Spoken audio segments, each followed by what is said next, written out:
चलो भाई देखो अब मैं क्या करता हूँ। बस डॉक्टर साहब से बात कर सकता हूं मैं? हाँ जी, स्पॉन्टेनियस रिग्रेशन होता है कैंसर में। अगर आप उसको गूगल पे भी सर्च करेंगे आपको मिलेगा। स्पॉन्टेनियस रिग्रेशन में ये होता है कि ऐसा देखा गया है कि लोग जिनको कैंसर होता है वो कैंसर उनका अपने आप over a period of time because of the immunity in the body वो ठीक हो जाता है। अब सवाल ये है, जब इन लोगों का अगर वो लास्ट स्टेज कैंसर नहीं है, अगर थर्ड स्टेज कैंसर नहीं है, और ऐसा देखा गया है कि ये कैंसर अपने आप रिवर्सिबल भी होता है। अब सवाल ये है कि शायद ये भी एक कारण हो सके, पर आपको लगता हो जल्द से होता है। दूसरा मेरा आपसे एक सवाल है कि जब आप मंत्र, अभी आप टीवी पे कह रहे हैं कि मैं वो मंत्र नहीं बताऊंगा, आउट ऑफ क्यूरियोसिटी, आप तो एक अच्छी चीज करने वाले हैं। अगर आपके नेशनल टीवी पे आपके मंत्र के क्या बात है सर, क्या बात है सर, क्या बात, ये बात है, अरे सर क्या बात बारे में लोगों को पता चलेगा तो वो शायद डायरेक्टली खुद और भी बाबा होंगे उनके थ्रू भी हेल्प हो जाएगी। तो इस बात की इनसिक्योरिटी आपको क्यों है कि आप वो मंत्र नहीं किस बात का डर महंत ओमेन महाराज? डॉक्टर कक्कड़ पूछ रहे हैं आपसे, पेशेवर डॉक्टर। सुनिए, उनके थ्रू है। हाँ डॉक्टर साहब, बिल्कुल आपने बहुत सही बोला। डॉक्टर साहब की बात को मैं डॉक्टर साहब की बात को मैं मान रहा हूँ, और डॉक्टर साहब का सम्मान करके मैं ये बात बोल रहा हूँ कि अगर मैंने मंत्र नेशनल चैनल पे बनाया, आप क्या करोगे सोचो। बहुत सारे लोग मंत्र का साधना करेंगे, साधना करने के बाद में क्या करेंगे, वो पाखंड फैलाना शुरू कर देंगे। नहीं, क्यों पाखंड फैलाना शुरू करेंगे? महंत ओमेन महाराज, मंत्र का प्रचार होगा, लाखों कैंसर के जो मरीज हैं वो ठीक हो जाएंगे घर बैठे। आप तो परोपकार ही करेंगे ना। हाँ, क्योंकि मंत्र में अगर पावर है तो कोई पाखंड कैसे? क्योंकि मंत्र की अगर फ्रीक्वेंसी इतनी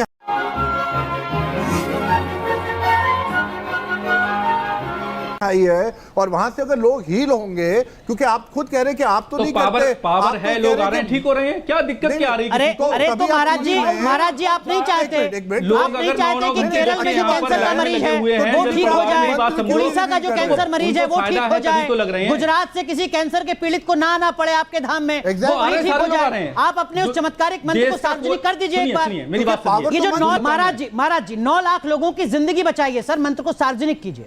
9 लाख सारे लोग डॉक्टरों से ठीक हो रहे हैं, लाखों लोग ऐसे इस देश में जिनको पता ही नहीं चलता कि उनकी मौत की वजह कैंसर थी। समझिए आप, बताइए महाराज जी।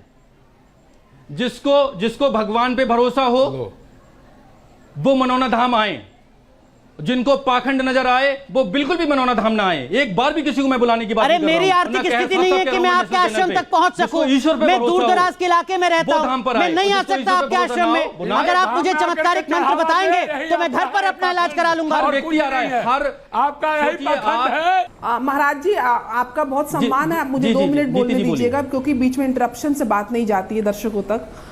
मंत्र को सिद्ध किया जाता है। जी, मंत्र को सिद्ध करने के लिए नियम का बोध होना चाहिए। मंत्र को सिद्ध करने के लिए एक आचरण किया जाता है, अनुष्ठान होता है, उसके बाद क्रियाएं होती हैं, उसके बाद ही आप मंत्र सिद्ध कर देते हैं। अगर आप चैनल पे एक मंत्र का उच्चारण कर देंगे तो उस उच्चारण भर से किसी का भला नहीं हो सकता। ऊर्जा जरूर है, लेकिन उस ऊर्जा को सिद्ध करना पड़ता है। उसी के बाद मंत्र में शक्ति एक तरीके से फूकी जाती है। नासे रोग हरे सब पीड़ा, जपे निरंतर हनुमत पीरा। हनुमान चालीसा में भी ये पंक्तियां हैं।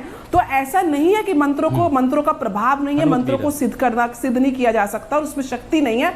लेकिन अगर आपसे कोई मंत्र पूछ रहा है तो मेरा निवेदन था आप मंत्र बता देते, उच्चारण भर से कुछ नहीं होता। दूसरी चीज, आप भी जानते हैं जब आप सिद्धि करते हैं, जब आप एक आचरण का, सात्विक आचरण का पालन करते हैं, जब आप नियमबद्ध जीवन जीते हैं, तो महाराज जी ये जो अहंकार आपका प्रतीक्षित हो रहा है इस चैनल के माध्यम से, ये अहंकार तो स्वतः ही नाश हो जाता है ऐसे पुरुष का जो उस अध्यात्म के ज्ञान की पराकाष्ठा को छू जाता है और उसके पास इतनी रिसीविंग पावर हो जाती है कि ईश्वर की आध्यात्मिक शक्ति और उनकी दूसरी शक्तियों को वो आगे ट्रांसफर कर सकता है लोगों तक। ये अहंकार नहीं होता कि आप मेरे आश्रम में आइए और देखिए कि कितनी बड़ी लाइनें हैं। मैं यही आपसे अनुरोध कर रही हूं कि इस अहंकार को त्यागिए, अपने आचरण, अपनी जो सात्विक आचरण को साधने का प्रयास करिए। डॉक्टर तो मेरा ये अनुरोध होगा कि आप सनातन के जो पैनलिस्ट यहाँ पर बैठे हुए हैं स्वामी जी, वो कह रहे हैं कि आप आडंबर फैला रहे हैं, अंधविश्वास फैला रहे हैं। डॉक्टर नीति शर्मा को आपने सुना, वो कह रही हैं कि आप अहंकारी भी हैं।